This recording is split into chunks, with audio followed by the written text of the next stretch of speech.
guys, what's up? Welcome back to my channel, or welcome if you are new to the channel. This video is going to be all about digital planning, and if you are new to the whole concept, don't worry, I'm going to explain everything. This video is going to be things that you can possibly use to digital plan and stuff like that, or things that you possibly need. Pretty much this is going to be helpful for people who want to start digital planning, because I started doing it and I'm obsessed with it. Like, it's an amazing concept. It's eco-friendly and it's amazing. For someone like me, I really like digital things instead of physical things. I mean, that's just because I just grew up with, you know, digital things throughout my life. If you want to learn more about digital planning, just keep on watching. And with that being said, lights, camera, let go.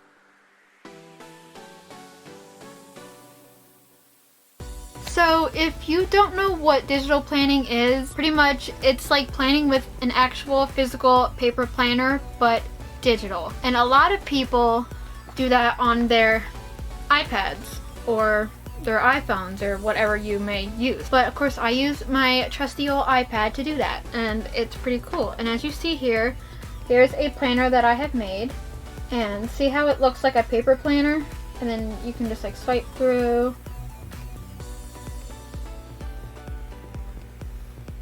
And it looks like a paper planner. So that's pretty much what digital planning is.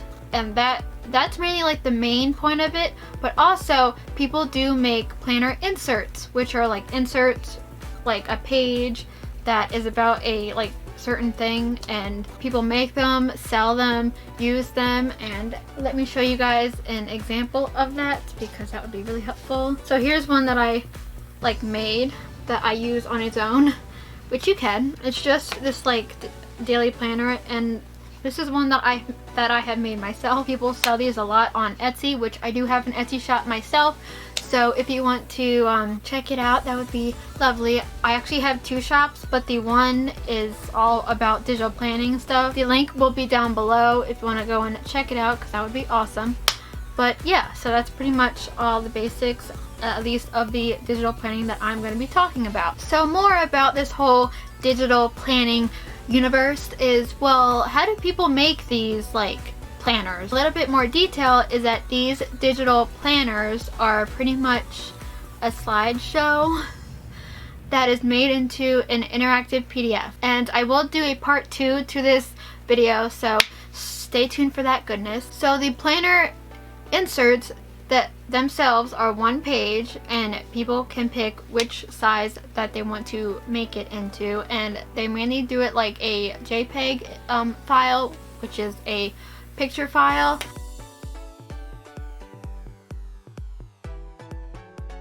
So now that I've explained to you about what digital planning is and the stuff that's involved, let's get into the stuff that you can use. So first of all, probably one of like the biggest things that you would need or use is a computer. I mean, it's not something that is mandatory, because you can obviously make planners on your iPad with the Keynote app or whatever, but it's very convenient. And I personally like to use my computer, my laptop, which is now currently my monitor for you guys. You might be able to make inserts with your iPad, but I feel like it's better with an actual computer, like whether that would be a Mac, PC, but I have a PC, so yeah. So let's get into the programs now from your computer.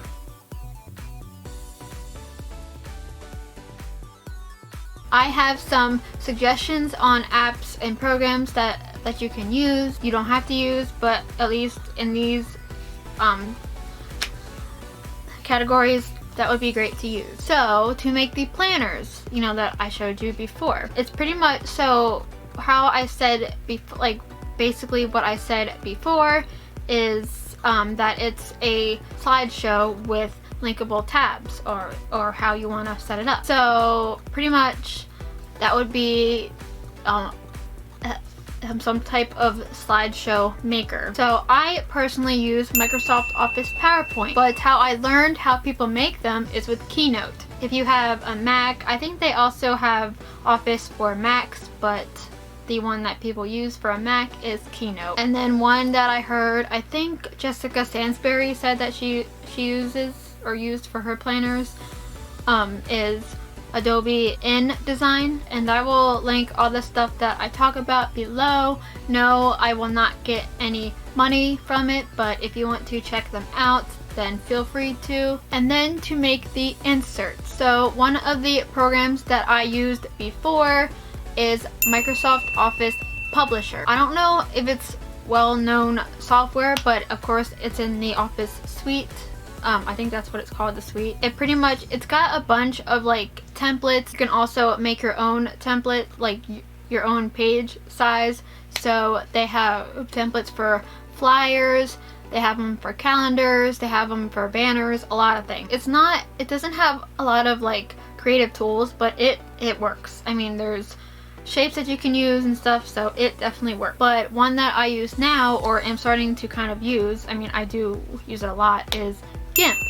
Now, if you've been following me for a while now, you will know that I definitely use a program called GIMP. I think of it as a free version of Photoshop, which yes, there are no codes, there's no pricing, it's just free. You download it and you use it. Now, yes, there is kind of like a learning curve, but once you learn it, it's a breeze. Like, I use it for thumbnails, I use it for graphics, but since you can make your own canvas size, it's perfect for inserts. So there you go. And also another one that you can use is probably a really known one, is Adobe Photoshop. Yes, I mean I've used it myself in like school, but I mean it's more of like the graphics stuff, so you can use it. It's just that, you know, you're gonna have to pay for it. With GIMP, it's completely free, so which is awesome. And then on to the devices, and by that I mean, yes, your laptop or desktop computer is a device, but I mean portable. Now, the one that a lot of people use, including myself, is the Apple iPad. Yes, I mean this is one like of the reasons why I bought this, is because I got into this world and got hooked. So yeah, I use it for planning and stuff like that. People do use their Pros a lot, but since I didn't want to spend an arm and a leg on a Pro, I just have the normal iPad. This is the 7th generation 10.2 inch 2019 iPad, and she's a beauty. And I also have this case that has the pencil thing on it, and it will also put the iPad to sleep when you close it, and when you open it, it will wake it up. It's like their smart covers that they have. Yeah. So, but the specs that I have on this puppy, in case you're wanting to know, it's the 2019 version, and this model that I have has 32 gigabytes of storage, which is not a lot because I wanted to make it as cheap as possible, because I'm not trying to spend an arm and a leg. And it runs now currently, I think, iOS 13.4, which now has, which is pretty cool, mouse support. Yes, I have a Bluetooth mouse and it works fine. It's actually pretty freaking cool. Maybe I'll do like a video on that, but it's pretty freaking cool. It's pretty dope. But if you don't own an iPad but you still want to get involved, but I mean, there's another way to do it, but it's not as, I mean, it might work for some people and it might not work for others, is your phone. Yes, this is an older iPhone. It's the 6S. Yeah, I know, it's pretty old. But again, I didn't want to spend an arm and a leg. But yes, if you use the app called GoodNotes, which is an app that is really, really popular, then you can also put it on your iPhone. Even though it might be harder, you might need to use like a separate stylus to write, but I mean, these are my notes that I took on my iPad. Can you focus on, it's probably too bright.